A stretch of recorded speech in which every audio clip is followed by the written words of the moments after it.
Hello everyone, Assalamu alaikum. Welcome back to my another new vlog. তো guys আজকের ব্লগটা কি হতে চলেছে? আজকের ব্লগটা মেনলি হতে চলেছে আমাদের বাসায় আমার একজন আন্টি বেড়াতে এসেছে, তো এটারই ব্লগ থাকবে। তো এখানে মা রান্নার প্রিপারেশন নিচ্ছে। তো গাইজ আজকের মেনুতে কি কি থাকে তা তো অবশ্যই জানতে হলে ফুল ভিডিওটা দেখতে হবে। তো গাইজ ফুল ভিডিওটা দেখুন, আই হোপ আপনাদের ভালো লাগবে। তো এখানে লাউ মা রান্না করবে, তার জন্য লাউ সুন্দর করে ধুয়ে এখানে বসিয়ে দিয়েছে। প্রেশার কুকারে রান্না করবে, তাই একেবারেই সবগুলো মশলা দিয়ে দিয়েছে। তো সো গাইজ আমার ভয়েস শুনে আই থিঙ্ক আপনারা বুঝতেই পারছেন আমার ঠান্ডা লেগেছে। তারপরে ভাবলাম আপনাদের সঙ্গে একটা ভিডিও মেক করে আপলোড করে দেই। তো গাইজ দেখতেই পারছেন এখানে মা লাউ রান্না করছে।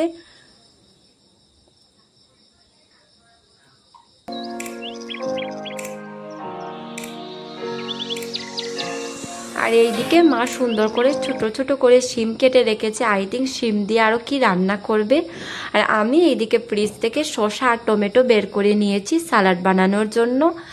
সব কিছুর সঙ্গে সালাড হলে ভালোই লাগে খেতে, তো এখানে আমি সালাড বানিয়ে নিচ্ছি।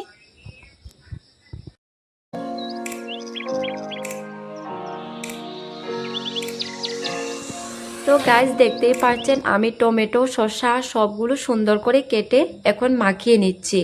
মাখানোর সময় আমার অনেক বেশি ভয় লাগছে, এখানে যেহেতু আমি মরিচ দিয়েছি তো ভয় লাগছে হাতে জ্বলতে পারে।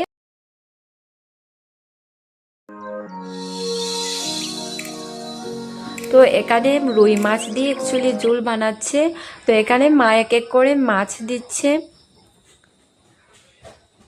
গাইস ব্লগটা দেখার পর অবশ্যই কমেন্ট বক্সে জানিয়ে দেবেন এখানের মধ্যে আপনার পছন্দের খাবার কোনটা, কমেন্ট বক্সে কিন্তু অবশ্যই জানাবেন।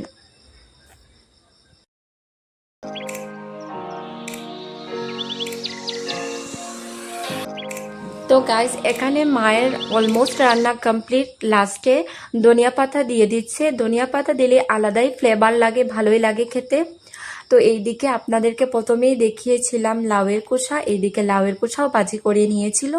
তো এখানে মাছের ঝোল রান্নাটা কমপ্লিট, কালারটা দেখতে জাস্ট ওয়াও লাগছে। তো দেখি এখানে মা শিম দিয়ে চিকেন বানিয়েছে।